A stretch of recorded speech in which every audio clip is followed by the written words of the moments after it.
Hello students, मैं हूं doctor दीपमाला और एक बार फिर से स्वागत है आप सबका मेरे यूट्यूब चैनल पर। और आज हम लोग बीपीएससी 131 जो कि राजनीतिक सिद्धांत का आपका पेपर है, उसके यूनिट 4 के फर्स्ट टॉपिक को हम लोग स्टडी करने वाले हैं। और ये टॉपिक आपका है लोकतंत्र और आर्थिक विकास की संकल्पना, democracy and economic growth. Students, अगर आप लोग ध्यान देंगे तो इस टॉपिक पर 20 मार्क्स का डायरेक्ट क्वेश्चन पूछा जाता है, लॉन्ग क्वेश्चन आपसे पूछा जाता है। प्रीवियस ईयर का अगर आप क्वेश्चन पेपर देखेंगे तो मेनली इस टॉपिक के ऊपर आपसे यह पूछा जाता है कि क्या लोकतंत्र और आर्थिक विकास एक दूसरे के पूरक हैं या नहीं है। दूसरे तरीके से अगर आपसे ये सवाल पूछा जाएगा तो ये पूछा जा सकता है कि लोकतंत्र आर्थिक विकास में किस तरीके से सहायता करता है। और तीसरा सवाल आप लोगों से पूछा जा सकता है कि लोकतंत्र और आर्थिक विकास एक दूसरे को किस तरीके से प्रभावित करते हैं।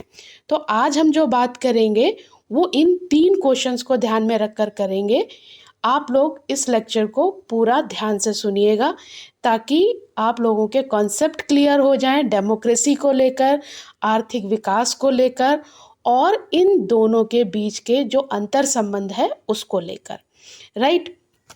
तो यहाँ पर अगर आप लोग बच्चों ध्यान देंगे तो एक चीज़ आप लोगों को समझनी है, और वो क्या है कि लोकतंत्र और आर्थिक विकास जो है दोनों ही विषय वर्तमान समय में काफ़ी महत्वपूर्ण हैं।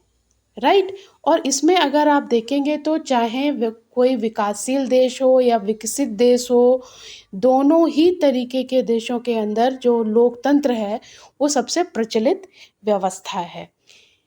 नंबर 2 आपको ये देखना है कि आज वर्तमान समय में दुनिया का हर देश जो है वो आर्थिक विकास की दिशा में अग्रसर होना चाहता है। हर देश ये चाहता है कि उसका तीव्र गति से आर्थिक विकास हो। आर्थिक विकास जितनी तेज़ी से होता है उतनी ही तेज़ी से एक राष्ट्र जो है वो अपने नागरिकों को बेहतर जीवन प्रदान कर सकता है।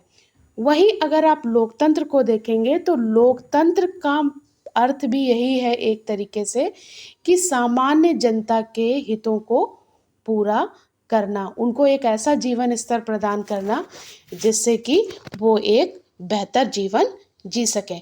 तो लोकतंत्र और आर्थिक विकास दोनों ही विषय जो हैं वो बेहद महत्वपूर्ण हैं आज के समय में। जो डेमोक्रेसी है, लोकतंत्र है, वो काफ़ी प्रचलित राजनीतिक व्यवस्था है। सभी जगह आपको डेमोक्रेसी या लोकतंत्र जो है वो दिखाई देता है। और दूसरा जो टॉपिक आपका आर्थिक विकास है वो भी आप लोगों को बिल्कुल क्लियर है कि दुनिया का हर देश, कोई छोटे से छोटा देश या बड़े से बड़ा देश, वो आर्थिक विकास को करना ही चाहता है, अपने इकोनॉमिक स्टैंडर्ड को अपलिफ्ट करना चाहता है। राइट। अब ये जो 2 टॉपिक हैं ये दोनों टॉपिक बहुत इम्पोर्टेंट हैं, डेमोक्रेसी भी और इकोनॉमिक डेवलपमेंट भी। अब आप लोगों को ये समझना है कि इन दोनों के बीच में रिलेशन कैसा है। क्या लोकतंत्र और आर्थिक विकास फ्रेंडली हैं? क्या दोनों एक दूसरे के विकास में सहायक हैं या दोनों एक दूसरे के लिए फ्रेंडली नहीं हैं और एक दूसरे के विकास में सहायक भी नहीं है? इस प्रश्न का उत्तर खोजने के लिए आप लोगों को क्या करना पड़ेगा? आप लोगों को पहले लोकतंत्र की अवधारणा को, राइट, लोकतंत्र की संकल्पना को आपको पहले समझना पड़ेगा कि हम लोकतंत्र किसे कहते हैं। तो आप लोगों ने अपने बीपीएससी 131 का जब पढ़ा होगा, आपने प्रीवियस चैप्टर्स पढ़े होंगे तो उसमें आपने डेमोक्रेसी का भी चैप्टर पढ़ा होगा और उसमें आपने बहुत स्पष्ट रूप से ये जाना होगा कि लोकतंत्र हम किसे कहते हैं, जिसकी सबसे सरल सी परिभाषा क्या है कि लोकतंत्र जनता का, जनता के लिए, जनता के द्वारा शासन है। यानी कि जनता का शासन जो होता है, जहाँ पर जनता सीधे पार्टिसिपेट करती है या अपने प्रतिनिधियों के माध्यम से शासन करती है, ऐसी व्यवस्था को हम लोकतांत्रिक व्यवस्था कहते हैं। और लोकतांत्रिक व्यवस्था को अगर आप देखोगे तो इसका जो मूल उद्देश्य होता है वो क्या होता है? इसका मूल उद्देश्य होता है कि जो सामान्य जनमानस है उसका जीवन स्तर ऊपर उठे, राइट। अब अगला सवाल ये पैदा होता है कि जो सामान्य जनमानस है उसका जीवन स्तर ऊपर कैसे उठेगा? इसके लिए व्यक्ति को सामाजिक, आर्थिक और राजनीतिक न्याय की या अधिकारों की आवश्यकता पड़ती है। तो माना जाता है कि एक आदर्श लोकतंत्र या अच्छा लोकतंत्र वो होता है जिसमें राजनीतिक और सामाजिक न्याय के साथ साथ आर्थिक न्याय की भी व्यवस्था की जाती है। और जहाँ पर भी एक पूर्ण और स्वस्थ लोकतंत्र होता है वो अपनी जनता को सामाजिक, राजनीतिक, धार्मिक स्वतंत्रता के साथ साथ आर्थिक समानता भी प्रदान करता है। तो डेमोक्रेसी जो है वो बहुत ही इम्पोर्टेंट एक तरीके की राजनीतिक व्यवस्था है। आप भारत में रहते हैं, भारत में भी लोकतांत्रिक व्यवस्था को अपनाया गया है, राइट। अगर आप देखेंगे तो उदारवादी जो लोकतंत्र है, राइट, जो लोकतंत्र है उसके दो स्वरूप प्रचलित हैं, जिसमें से एक को हम उदारवादी लोकतंत्र कहते हैं और दूसरे को हम समाजवादी लोकतंत्र कहते हैं। तो जो उदारवादी लोकतंत्र है और समाजवादी लोकतंत्र है, इनका आर्थिक विकास को लेकर अलग अलग दृष्टिकोण है, राइट। जो उदारवादी लोकतंत्र के समर्थक विचारक हैं वो एक ऐसी अर्थव्यवस्था को देखते हैं जो कि बाजार केंद्रित होती है, राइट। और उसमें मुक्त जो बाजार व्यवस्था है उसका वो समर्थन करते हैं। और इसके साथ साथ वो ये प्रयास करते हैं कि राज्य को आर्थिक गतिविधियों में न्यूनतम हस्तक्षेप करना चाहिए, राइट। राज्य को जो ज़रूरत से ज़्यादा आर्थिक गतिविधियों में किसी भी तरीके का हस्तक्षेप नहीं करना चाहिए। और वो कहते हैं कि जब मुक्त बाजार व्यवस्था लागू होगी तो आर्थिक विकास जो है वो अपने आप होगा, राइट। उसके उलट जो सामाजिक लोकतंत्र है वो आर्थिक विकास की दूसरी तरीके की संकल्पना प्रस्तुत करता है। और समाजवादी जो लोकतंत्र है वो ये मानता है कि उदारवादी लोकतंत्र के द्वारा जो आर्थिक विकास हासिल किया जाता है वो समावेशी नहीं होता, उसमें सभी का समान रूप से हक नहीं होता है, बल्कि वहाँ पर कुछ लोगों के पास धन का संकेंद्रण अधिक हो जाता है और कुछ लोग जो होते हैं वो गरीब होते हैं और गरीब होते चले जाते हैं, यानी कि आर्थिक असमानता वहाँ पर मौजूद होती है। तो ऐसी स्थिति में क्या किया जाए? तो समाजवादी लोकतंत्र जो है वो एक अल्टरनेटिव व्यवस्था देता है और वो कहता है कि हम एक ऐसी व्यवस्था का निर्माण कर सकते हैं जहाँ पर एक ऐसी आर्थिक व्यवस्था की स्थापना की जा सके जिसमें सभी लोगों के सामाजिक और आर्थिक हितों को सुनिश्चित किया जा सके, राइट। तो ये लोकतंत्र को लेकर ये जो दो अलग अलग तरीके के लोकतंत्र हैं, उदारवादी लोकतंत्र और समाजवादी लोकतंत्र, ये आर्थिक विकास को लेकर अलग अलग तरीके की डिफरेंट सोच रखते हैं और ये आप लोगों को ध्यान में रहना चाहिए, राइट। अब इसके बाद अगर आप ध्यान देंगे, इसके बाद आप लोग अगर ध्यान देंगे तो दूसरा जो इम्पोर्टेंट कॉन्सेप्ट है आपके लिए वो है आर्थिक विकास की अवधारणा। यहाँ पर अगर आप देखेंगे तो आर्थिक विकास की अवधारणा आपको नज़र आएगी। आर्थिक विकास की अवधारणा जब हम देखते हैं तो यहाँ पर आप लोगों को यह बात बिल्कुल समझनी पड़ेगी कि आर्थिक विकास जो है, आर्थिक विकास की जो संकल्पना है उसको आप वो पहले एक बार समझ लीजिए कि हम आर्थिक विकास कहते किसको हैं, राइट। तो यहाँ पर अगर आप ध्यान देंगे तो आर्थिक विकास को एक ऐसी सतत प्रक्रिया के रूप में देखा जाता है जिसके द्वारा किसी भी देश में उपलब्ध साधनों का अधिक से अधिक गुणवत्ता के साथ प्रयोग किया जा सकता है, राइट। आर्थिक विकास का अर्थ अर्थव्यवस्था के सभी क्षेत्रों में उत्पादकता के स्तर में वृद्धि करना है, राइट। अगर आप व्यापक अर्थों में देखेंगे तो आर्थिक विकास से आशय किस चीज़ से है कि एक तो राष्ट्रीय आय में वृद्धि होनी चाहिए, राइट, निर्धनता को दूर करने का प्रयास होना चाहिए और सामान्य जन के जीवन में सुधार आना चाहिए, राइट, तभी हम आर्थिक विकास कह सकते हैं, राइट।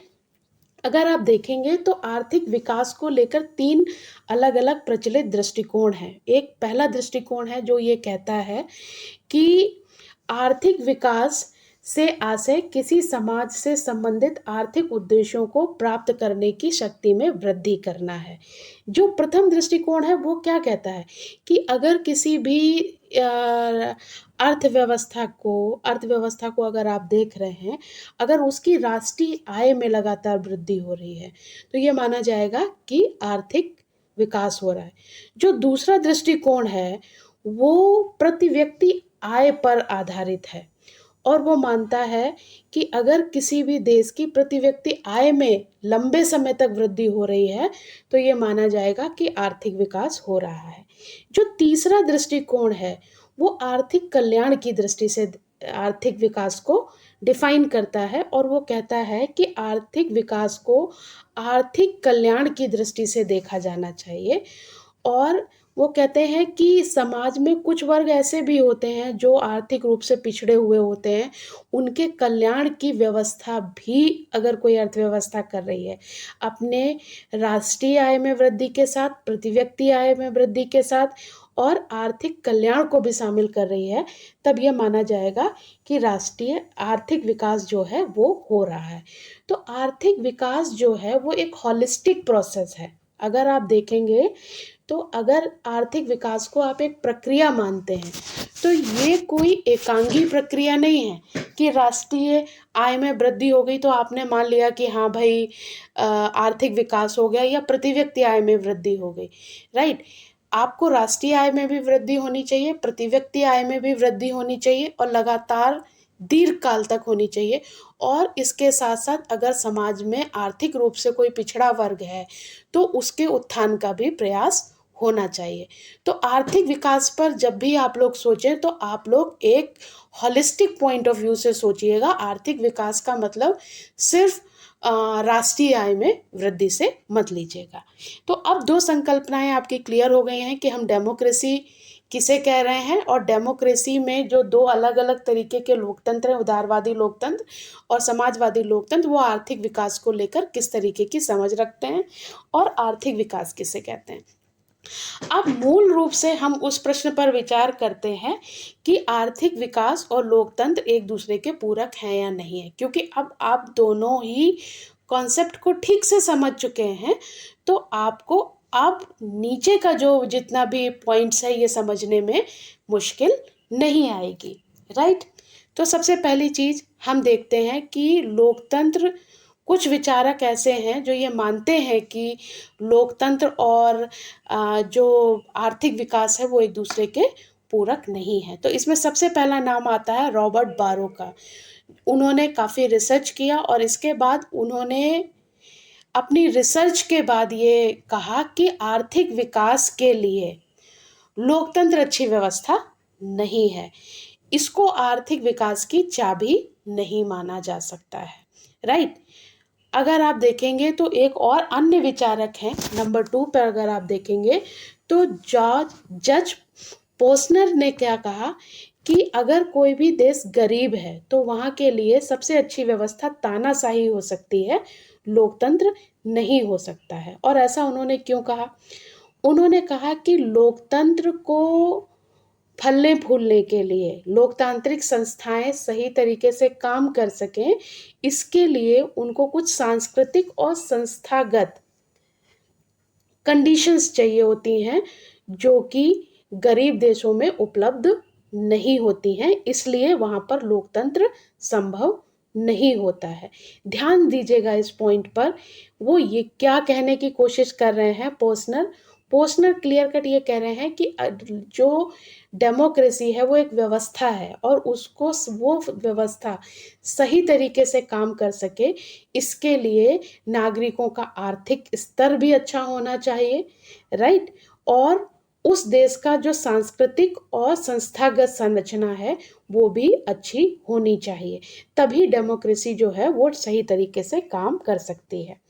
इसके बाद अगर आप देखेंगे तो एडम प्रोजेवस्की व लिम्बोगी ने भी 1950 से 1951 तक बहुत सारे देशों का अध्ययन करके क्या निष्कर्ष निकाला कि एक लोकतांत्रिक व्यवस्था की सफलता के लिए प्रति व्यक्ति आय का उच्चतम स्तर होना बहुत जरूरी है।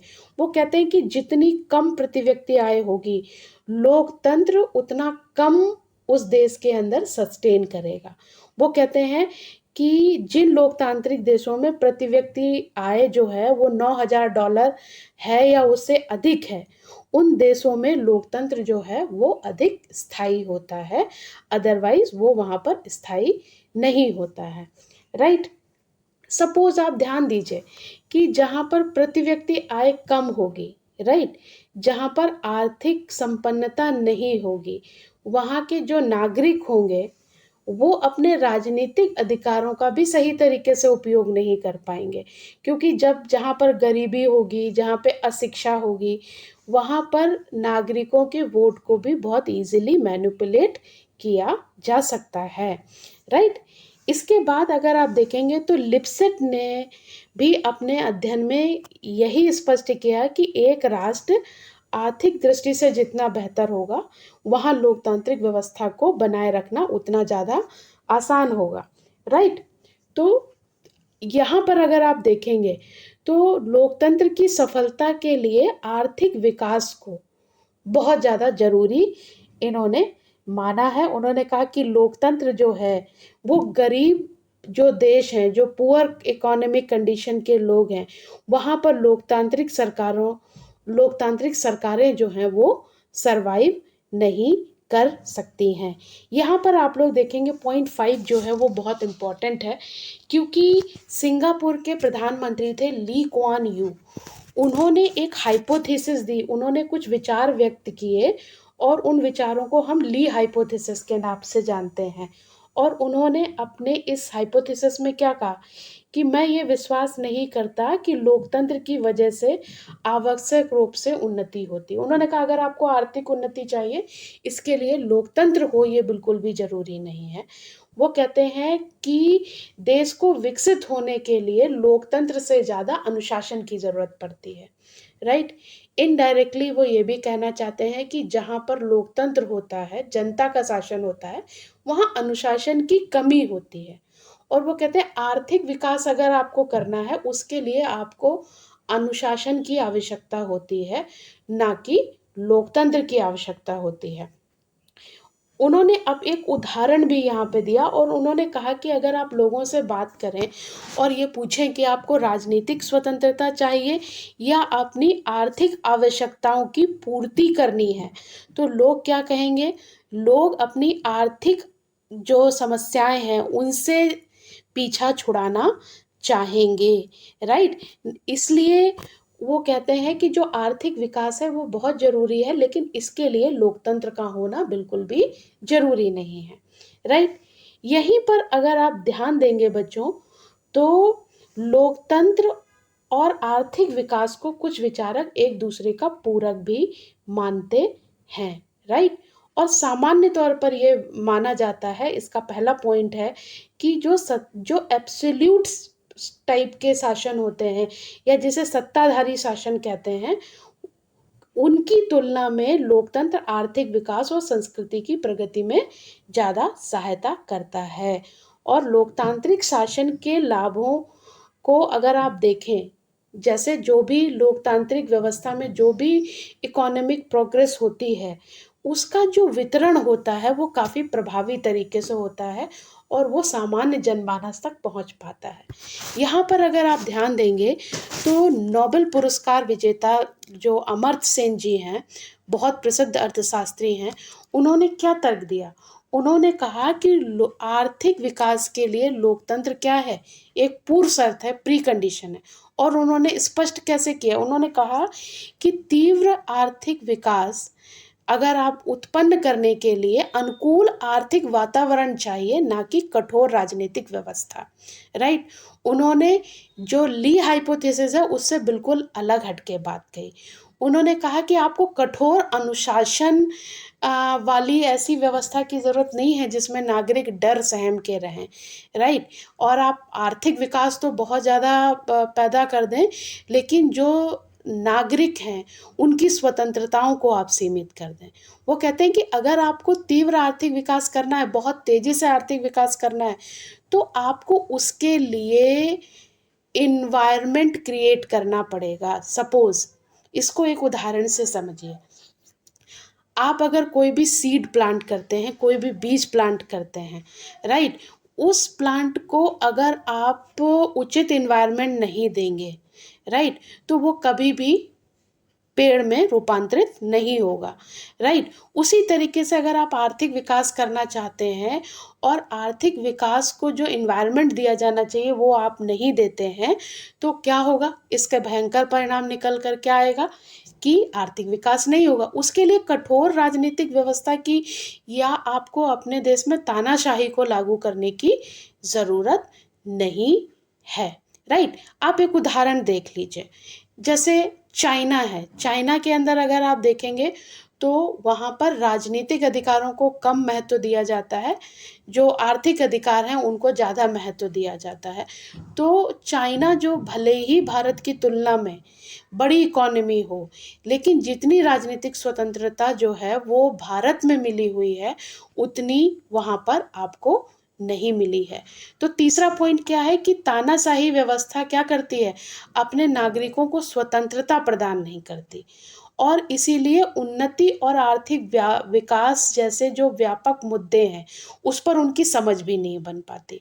जब आपको आर्थिक विकास में आपको स्वतंत्रता ही नहीं है, राइट, नागरिकों को स्वतंत्रता ही नहीं है, तो वो आर्थिक विकास कैसा होना चाहिए, क्या नहीं होना चाहिए, जब उनको कुछ बोलने का ही अधिकार नहीं है तो उनकी समझ भी उस पर सीमित होती है। तो यहाँ पर ध्यान देने की क्या ज़रूरत है कि आर्थिक विकास को वास्तविक अर्थों में अगर आपको प्राप्त करना है तो आपको लोकतांत्रिक संरचना की स्थापना करनी पड़ेगी। लोकतांत्रिक संरचना का क्या मतलब हुआ?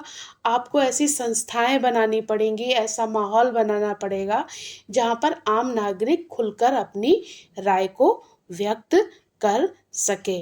राइट। फोर्थ पॉइंट आप समझ लीजिए। फोर्थ पॉइंट ये है कि आर्थिक विकास को सामान्य जनमानस तक पहुंचाने के लिए राजनीतिक और लोकतांत्रिक संरचना का होना बहुत आवश्यक है। राइट। जो हमने पॉइंट 3 में समझा था उसी को इलेबोरेट कर रहे हैं यहाँ पर। अगर कहीं पर डेमोक्रेटिक सिस्टम नहीं होगा, राइट, जैसे आय का वितरण जब होता है, राइट, आय का वितरण जितना व्यापक होगा, राइट, उतना ज़्यादा वहाँ पर क्या होगा? आर्थिक समानता होगी। राइट। जो भी प्रॉफिट पैदा हो रहा है या जो भी लाभ पैदा हो रहा है, अगर उसका फ़ायदा सभी सामान्य जनों तक पहुँचाना है तो आपको डेमोक्रेटिक स्ट्रक्चर की ज़रूरत पड़ेगी, ताकि आर्थिक विकास जो है वो कुछ लोगों तक सीमित होकर ना रह जाए। राइट। पांचवी चीज अगर आप देखेंगे, राइट, कि जो वर्तमान आर्थिक व्यवस्था है उसने आर्थिक विषमता को जन्म दे दिया है। राइट। एक वर्ग जो है वो बहुत अमीर हो रहा है और दूसरा वर्ग जो है वो लगातार बहुत गरीब हो रहा है।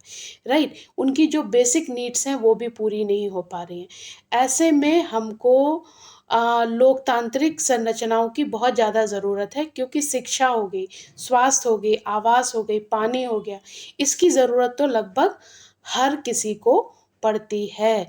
तो आर्थिक विषमता जो है वो दूर करने के लिए आपको लोकतांत्रिक संरचनाओं की ज़रूरत तो है ही साथ अगर आप देखेंगे तो अगर आर्थिक विषमता लंबे समय तक बनी रहती है तो वो राजनीतिक अस्थिरता को भी जन्म देती है। राइट। अगर ये अमीर और गरीब की खाई बहुत लंबे समय तक बनी रहे और समाज के एक बड़े वर्ग की जो मूलभूत ज़रूरतें हैं वो ना पूरी हों, तो एक समय के बाद वो वर्ग जो है वो व्यवस्था के खिलाफ क्रांति भी कर सकता है और इससे राजनीतिक अस्थिरता पैदा हो सकती है। इसलिए डेमोक्रेटिक स्ट्रक्चर का होना बहुत ज़्यादा ज़रूरी है ताकि आर्थिक विषमता ना पैदा हो, राइट। अगर आर्थिक विषमता पैदा हो गई और उसकी वजह से राजनीतिक अस्थिरता आ गई, तो आर्थिक विकास जो है वो अपने आप बाधित हो जाएगा, राइट। इस बात को ध्यान से समझ लीजिएगा। इसके बाद अगर आप देखेंगे तो जो लोकतांत्रिक व्यवस्था होती है उसकी एक पहली प्रमुख पहचान क्या होती है कि ये रिस्पॉन्सिव होती है, उत्तरदायी होती है। पॉइंट 6 देखिएगा, राइट। और उत्तरदायी होने का मतलब क्या होता है कि जो लोकतांत्रिक सरकारें होती हैं वो अपने द्वारा बनाई गई नीतियों के लिए जनता के प्रति जवाबदेह होती हैं, राइट। अगर आप देखेंगे तो अगर आप एक ऐसा आर्थिक विकास क्रिएट करना चाहते हैं जो समावेशी हो, जिसमें सभी के हितों को सुनिश्चित किया जाए, तो ऐसे में लोकतांत्रिक सरकारों का होना बहुत ज़्यादा ज़रूरी है। तो डेमोक्रेसी क्या करती है? डेमोक्रेसी जो रियल डेमोक्रेसी है, जो इकोनॉमिक इक्वालिटी को भी सब सपोर्ट करती है, वो आर्थिक विकास को बहुत ही लॉन्ग लास्टिंग बना देती है, राइट। लेकिन अगर लोकतंत्र नहीं है, आपने तानाशाही वाली व्यवस्था अपनाई और आपने जोर जबरदस्ती करके आपने एक मॉडल बनाया और आर्थिक विकास के लिए सामान्य जनता को सप्रेस करना शुरू कर दिया, तो एक टाइम पर आप आर्थिक विकास तो कर लेंगे लेकिन हमेशा ये संकट रहेगा कि कभी भी सामान्य जनता जो है वो क्या कर सकती है, वो रिवोल्ट कर सकती है, वो विद्रोह कर सकती है। इससे राजनीतिक अस्थिरता के पैदा होने की संभावना रहती है। तो अगर आपको लॉन्ग लास्टिंग चाहिए आर्थिक विकास, समावेशी चाहिए, इंक्लूसिव इकोनॉमिक डेवलपमेंट चाहिए, तो आपको लोकतंत्र की ज़रूरत पड़ती है, राइट। तो निष्कर्ष के तौर पर आप क्या कह सकते हैं कि भले ही आप ऊपरी तौर पर कुछ भी देखें या ऊपरी तौर पे कुछ भी कहें कि लोकतंत्र और आर्थिक विकास एक दूसरे के विरोधाभासी हैं, लेकिन अगर आप इसको गहराई से देखेंगे तो आपको स्पष्ट हो जाएगा कि बिना लोकतंत्र के जो समावेशी आर्थिक विकास है, इंक्लूसिव इकोनॉमिक डेवलपमेंट है, वो पॉसिबल नहीं है। और वहीं जो है आप ये भी देखेंगे कि अगर आर्थिक विकास जो है वो कोई भी लोकतंत्र हो, लोकतांत्रिक व्यवस्था की नज़र हमेशा इस बात पे रहती है कि आर्थिक जो है वो विकास सुनिश्चित किया जाए। क्यों? आर्थिक विकास अगर नहीं होगा और उससे गरीबी बढ़ेगी, समस्याएं बढ़ेंगी, तो इसका सीधा सीधा प्रभाव सरकारों पर पड़ेगा, क्योंकि लोकतांत्रिक सरकारें जो होती हैं वो जनता के प्रति जवाब देती होती हैं। अगले चुनाव में उनको वोट नहीं मिलेगा। तो लोकतंत्र और जो आर्थिक विकास है वो ऊपरी तौर पर भले ही एक दूसरे के विरोधी लगते हों, पूरक ना लगते हों, लेकिन वास्तव में अगर आप देखेंगे तो वो एक दूसरे के पूरक हैं। तो अगर आप लोग प्रॉपर तरीके से, जैसे मैंने नोट्स बनाए हैं, अगर आप इसको प्रॉपर तरीके से नोट्स बना लेंगे, एक एक टॉपिक पर मैंने लोकतंत्र की संकल्पना को भी क्लियर किया है, आर्थिक विकास की अवधारणा को भी किया है, दोनों एक दूसरे के पूरक हैं या नहीं हैं, इसको बहुत अच्छे से किया है और इसका कंक्लूजन भी मैंने आपको निकाल के दिया है। तो आप लोग अगर इस क्वेश्चन को तैयार कर लेते हो, सही तरीके से समझ के तैयार कर लेते हो, एक बार में अगर आपको नहीं समझ आ रहा है तो आप इसको दोबारा सुन सकते हैं, और कुछ फिर भी नहीं समझ आ रहा है देन आप मुझे कमेंट बॉक्स में लिखकर बता सकते हैं, राइट, कि आपको क्या समझ में नहीं आ रहा है। और ये क्वेश्चन अगर आप तैयार कर लेते हैं तो 20 मार्क्स का आप अपना एक क्वेश्चन जो है वो तैयार कर सकते हैं, जो कि एग्ज़ाम के पॉइंट ऑफ व्यू से भी महत्वपूर्ण है। आप लोगों के लिए लास्ट में एक क्वेश्चन है, आप लोगों को ये बताना है कि अमर्त्य सेन ने लोकतंत्र और आर्थिक विकास के बारे में क्या राय दी है, राइट। अमर्त्य सेन ने लोकतंत्र और आर्थिक विकास के बारे में क्या राय दी है, ये आपको बताना है। दूसरा क्वेश्चन आपके लिए ये है, उन विचारकों के नाम आप कमेंट बॉक्स में लिखकर बताइए जो मानते हैं कि लोकतंत्र और आर्थिक विकास हैं वो एक दूसरे के पूरक नहीं हैं, राइट। ये दो क्वेश्चन हैं जो आपको कमेंट बॉक्स में मुझे लिखकर बताना है, ताकि मुझे भी पता लगे कि आप लोग सही तरीके से तैयारी कर रहे हो। अगर आप चैनल पे नए हैं तो चैनल को सब्सक्राइब कर लीजिएगा, थंब बटन ऑन कर लीजिएगा, ताकि आपको आगे आने वाले वीडियोस की जानकारी मिल सके। आगे मैं आप लोगों को बाकी यूनिट में जो और इम्पोर्टेंट क्वेश्चंस हैं उनके वीडियोस भी प्रोवाइड करा दूंगी। तो आज के लेक्चर के लिए इतना ही। आप सबका बहुत बहुत धन्यवाद। Thank you so much.